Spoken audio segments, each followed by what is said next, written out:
प्रणाम सर। राम नमो नमः। नमो नमः। प्रणाम प्रणाम सर, गुरुजी। नमो नमः।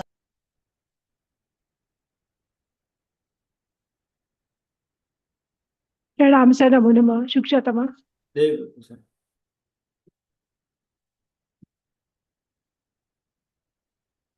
हाँ, जय गुरु।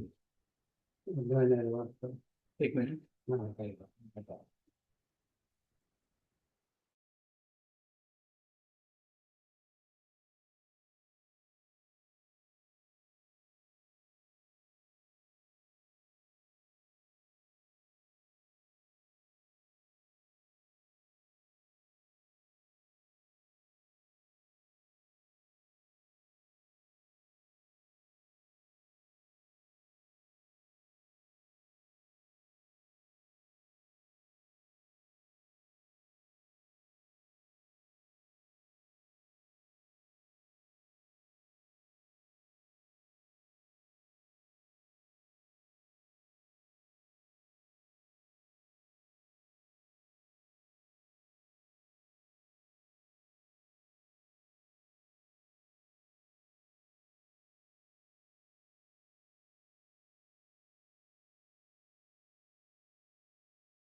વોઇસ નથી આવતું.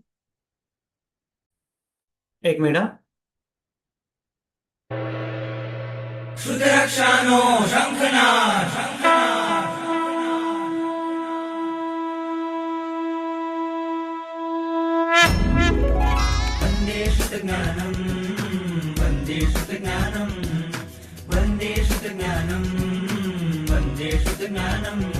હો દેવાદી દેવા કરું તારી હું સેવા હો દેવાદી દેવા કરું તારી હું સેવા વંદે વંદે વંદે શુદ્ધ જ્ઞાનમ વંદે વંદે વંદે શુદ્ધ જ્ઞાનમ વંદે વંદે વંદે શુદ્ધ જ્ઞાનમ વંદે વંદે વંદે શુદ્ધ જ્ઞાનમ વંદે વંદે વંદે શુદ્ધ જ્ઞાનમ વંદે વંદે વંદે શુદ્ધ જ્ઞાનમ વંદે શાસનમ વંદે શાસનમ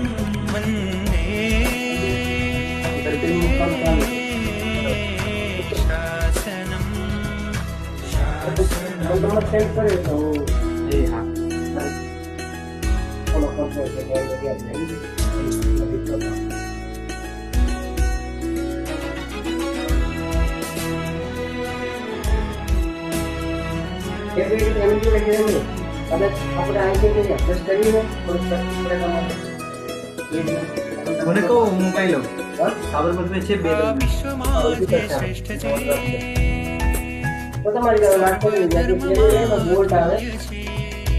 બોર્ડ સાથે મેં લખ્યું. આ વિશ્વમાં જે શ્રેષ્ઠ છે સર્વધર્મમાં તુલ્ય છે સૂરીશ્વરોનો શ્વાસ છે મુનિઓ તણો વિશ્વાસ છે મુનિઓ તણો વિશ્વાસ છે વંદે શુદ્ધ જ્ઞાનમ વંદે શુદ્ધ જ્ઞાનમ વંદે વંદે વંદે શુદ્ધ જ્ઞાનમ શું નામ એમનું? પિયુષભાઈ. પિયુષભાઈ નું? હા ના ના એટલે પેલા પિયુષભાઈ નહીં આપણે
પ્રણામ નમો નમઃ. પ્રણામ ગુરુજી. પ્રણામ ગુરુજી ગુરુજી નમો નમઃ શાતામાં પ્રણામ ગુરુજી નમો નમઃ પ્રણામ ગુરુજી નમો નમઃ સાતામાં ગુરુજી પ્રણામ. ગુરુજી હા બોલો. હા એક કાલનું પૂછવાનું તે થોડું પૂછું એક સેકન્ડ ખાલી ભૂયસ્કરનું. હા પૂછો. ગુરુજી જ્યારે આપે કીધું ને કે 11માંથી 1 નો બંધ કરતો કરતો 10માં આવે તો 6 નો બંધ શરૂ કરે પછી 9 આવે તો 7 નો કરે પછી આવે કે 8મે અને 7મે ભૂયસ્કર નથી કે આવે ગુણસ્થાન કેમ નથી? એટલે 8મા ગુણસ્થાનકે અને 7મા ગુણસ્થાનકે. હા ત્યાં હમ. આપે કીધું અવસ્થિત છે કેમ? હા, તો અવસ્થિત કેવી રીતે? કારણ કે ડાયરેક્ટ 11માંથી પડીને 7મી 8મી તો આવે જ નહીં. જી ડાયરેક્ટ ના આવી શકે એટલા માટે. હા હવે જી જો આ ભૂયસ્કાર છે, હવે વધે એટલે આપણે અહીંયા ઉપરથી નીચે પડે ને ત્યારે આ વસ્તુ આ રીતે આપણે જોવાની. ઉપરથી જ્યારે નીચે પડતો હોય ત્યારે. હવે 11મા ગુણસ્થાનકે જે છે એ 1નો બંધ કરે છે. વેદની એનો કર્મનો બંધ કરે છે. પડતો પડતો 10માં આવી જાય તો 10મા ગુણસ્થાનકે 6નો ભૂયસ્કાર થશે. આ ઉપસમ શ્રેણીમાં જ ઘટે. કારણ કે આ 12મા ગુણસ્થાનક નીચે પડે નહીં. ઉપસમ શ્રેણીવાળા 11મા ગુણસ્થાનકથી નીચે પડે એનો 11મા ગુણસ્થાનકનો કાળ પૂરો થઈ જાય અને 10મા ગુણસ્થાનકે આવે એટલે 6નો ભૂયસ્કાર પહેલા સમયે થાય, પ્રથમ સમય. અને એક પછી જેવું 9મા ગુણસ્થાનકે આવે તો 7નો ભૂયસ્કાર થઈ જાય. કારણ કે પછી મોહનીય કર્મ પણ બંધાવા લાગે. 8મા અને 7મા ગુણસ્થાનકે કંઈ નથી. પછી 7મેથી જ્યારે છઠ્ઠે આવે અને છઠ્ઠે આવીને કદાચ એ દેવ આયુષ્ય બાંધે તો 8નો ભૂયસ્કાર પણ એને ઘટે.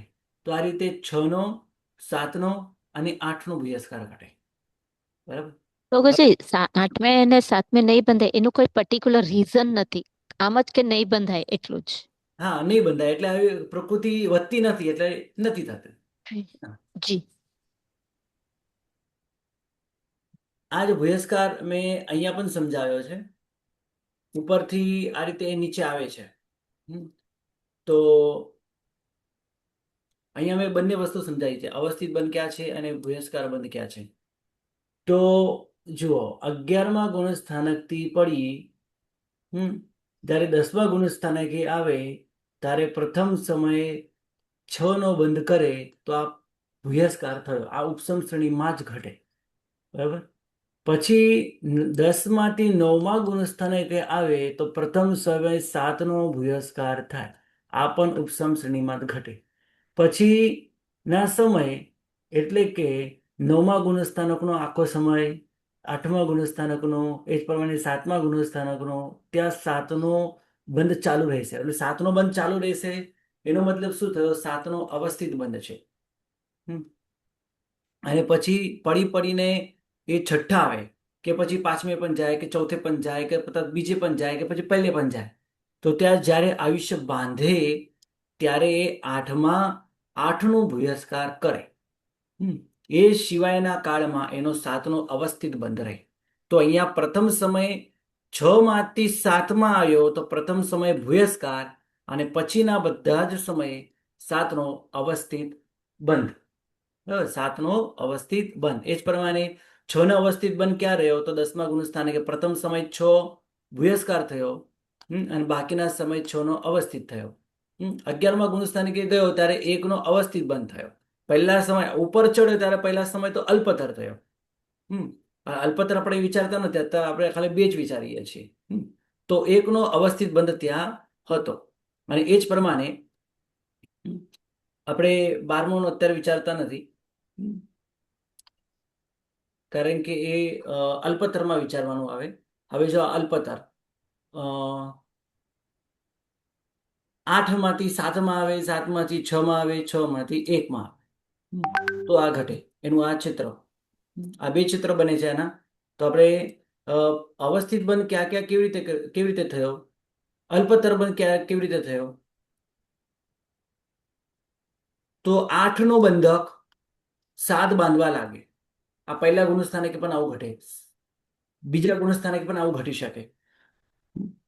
આ જ પ્રમાણે 7નો અલ્પતર ચોથા ગુણસ્થાનકે, 5મા ગુણસ્થાનકે, 6ઠ્ઠા ગુણસ્થાનકે, 7મા ગુણસ્થાનકે પણ ઘટે. આયુષ્ય બાંધતો આયુષ્યનો અબંધક થઈ જાય, આયુષ્ય બાંધવાનું બંધ કરી દે તો 8માંથી સીધે 7માં એ જાય તો 7નો અલ્પતર થાય, પહેલો અલ્પતર કહેવાય. પછી એ જ જીવ આગળ ઉપર ચડતો 10મા ગુણસ્થાનકે જાય તો મોહનીય કર્મ બાંધવાનું બંધ કરે તો એ 7માંથી 6ઠ્ઠામાં ગયો. આ ઉપસમ શ્રેણીમાં પણ ઘટે અને સપક શ્રેણીમાં પણ ઘટે. પણ પહેલા જ સમય, પ્રથમ સમય, અમે પ્રથમ સમય લખ્યું નથી, તમે સમજી લેજો, અહીંયા કોમન લખ્યું છે, પ્રથમ સમય જ ઘટે. પછી આ જ જીવ જ્યારે 11મા ગુણસ્થાનકે જાય ત્યારે પ્રથમ સમય આ ઉપસમ શ્રેણીમાં 1નો અલ્પતર ઘટે, 6માંથી 1માં આવે અને સપક શ્રેણી વાળો આત્મા સીધો 12મા ગુણ સ્થાનકે જાય તો 6 માંથી સીધો 12મા ગુણ સ્થાનકે ગયો, ત્યાં એક પ્રકૃતિ બાંધવાલો પ્રથમ સમય અલ્પતર થયો. બરાબર, આ રીતે અલ્પતર ઘટે. તો 7નું અલ્પતર ક્યાં ક્યાં ઘટે? 1, 2, 4, 5, 6 અને 7. 6નો અલ્પતર ક્યાં ઘટે? તો 10મા ગુણ સ્થાનકે. અને 1નો અલ્પતર ક્યાં ઘટે? 11મે અને 12મે બંને ગુણ સ્થાનકે ઘટે. તો ગુરુજી અહીંયા પણ ત્રીજા ના ઘટે એટલે 7 નો અવસ્થિત અને 8મે નમે પણ 7 નો ત્રીજો ક્યાં અવસ્થિત. લીધો આપણે? ત્રીજો નહીં લીધો, કારણ કે હા, ત્યાં તો તો ત્યાં નહીં 8 હોય તો વાંધતો જાય જ નહીં, જી એટલે ત્રીજો આપણે લીધો જ નથી. 1, 2, 4, 5, 6, 7. 7નો અલ્પતર 8 છોડીને 7 બાંધવા લાગે ત્યારે, અને 10મા ગુણ સ્થાનકે 6 બાંધવા લાગે ત્યારે, અને 11મા 12મા ગુણ સ્થાનકે જાય તો ઉપસમ શ્રેણી સપક શ્રેણી વાળો 1નો અલ્પતર 6 માંથી 1માં જાય ત્યારે. હવે અલ્પતર સાથે અવસ્થિત બંધન વિચારીએ.